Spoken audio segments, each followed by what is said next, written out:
దాదాపు 30 సంవత్సరాలుగా ఆ శ్మశాన వాటికి దారి లేదు, దారి చూపించండి. ఈ దళిత గిరిజనులకు సంబంధించిన శ్మశాన వాటికలు ఎక్కడైతే లేవో అక్కడ శ్మశాన వాటికలు నెలకొల్పి వెంటనే హద్దులు ఏర్పాటు చేసి శ్మశాన వాటికలు ఏర్పాటు చేయాలని చెప్పేసి కూడా వివిధ రాజకీయ పార్టీలకు అధికారులకు కూడా జేఏసీ ఆధ్వర్యంలో తెలియజేయడం జరిగింది.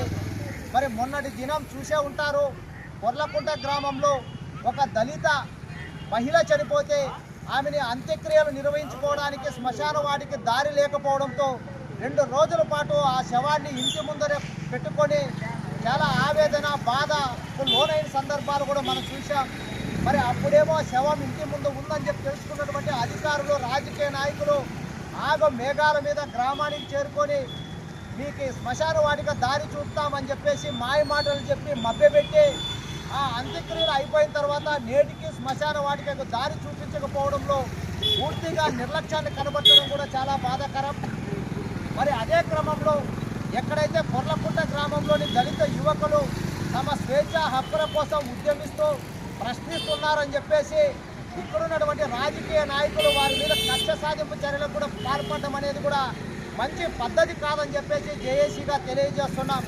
మరి అదే ఇదిలోనే నరేష్ అనే ఒక యువకుడు శెట్టిపల్లి గ్రామంలో పెళ్లి చేసుకుంటే వాళ్ళ అత్త చనిపోతే అంత్యక్రియలకు పోయినప్పుడు వాళ్ళ బంధువులతోనే సమస్యను సృష్టించి వాళ్ళ మీద దాడి చేసే విధంగా ఒకరినొకరు దుర్భాషలు ఆడుకునే విధంగా అక్కడున్నటువంటి రాజకీయ నాయకులు ముఖ్యంగా రంగారెడ్డి అనే ఒక నాయకుడు మాట్లాడడము, ఆ గ్రామాల్లో చిచ్చులు రాజేసి దళితుల మధ్య పబ్బం గడుపుకోవాలని చెప్పేసి ఆయన కుటిల ప్రయత్నాలు కూడా చేస్తున్నాడు.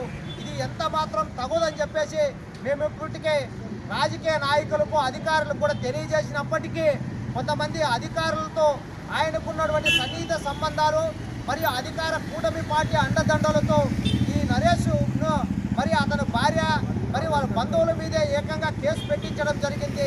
మరి తిరిగి కౌంటర్ కేసు అంటే నరేష్ కుటుంబీకుల పైన కూడా వాళ్ళు దుర్భాషలు ఆడారని చెప్పేసి కౌంటర్గా ఫిర్యాదు చేస్తే పోలీసులు కేసు తీసుకోవడానికి 1 వారం రోజులు పైచిలుకు పట్టిందంటే మనం ఆలోచించాలి. అంటే దళితుల మధ్య గిరిజనుల మధ్య ఉన్నటువంటి చిన్న చిన్న సమస్యలను రాద్ధాంతంగా ఏర్పరిచి ఒక కుట్రను చిచ్చుని పెంచి పోషించి వీళ్ళు రాజకీయ పబ్బం గడుపుకోవాలని చూస్తున్నారు. ఇటువంటి విధానాలను ఈ నాయకులు కానీ అధికారులు కానీ మానుకోవాలని చెప్పేసి దళిత గిరిజన సంఘాల జేఏసీగా కూడా తెలియజేస్తున్నాం.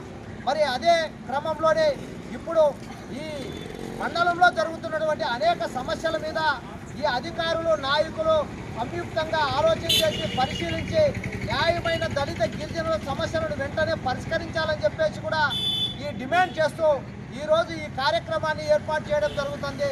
మరి ఈ మండల పరిధిలో ఉన్నటువంటి దళిత గిరిజనులు కూడా గమనించాలి. పార్టీలు ఏవైనా కూడా దళితులు గిరిజనుల మధ్య రాజకీయ పబ్బం గడుపుకోవడానికి రాజకీయ కక్షలు రేపి మన మధ్య చిచ్చులు రాజేసి విభజించు పాలించనే పద్ధతిని కూడా ప్రవేశపెడుతున్నారు. దీంట్లో మనం మేల్కోవాలి. దళిత గిరిజనులు ఐక్యంగా ఉంటూ మహాత్మా జ్యోతిరావు పులే బాబాసాహెబ్ అంబేద్కర్ అడుగుజాడల్లో మనం ఉద్యమించాలి. అప్పుడే మన సమస్యలకు పరిష్కారం మార్గం దొరుకుతుందన్నటువంటి ఆలోచనతో కూడా ముఖ్యంగా దళిత గిరిజన యువకులు కూడా ఈ మహాత్మా జ్యోతిరావు పులే బాబాసాహెబ్ అంబేద్కర్ అడుగుజాడల్లో ఉద్యమాలకు సిద్ధం కావాలని చెప్పి తెలియజేసుకుంటున్నాం. జై భీమ్.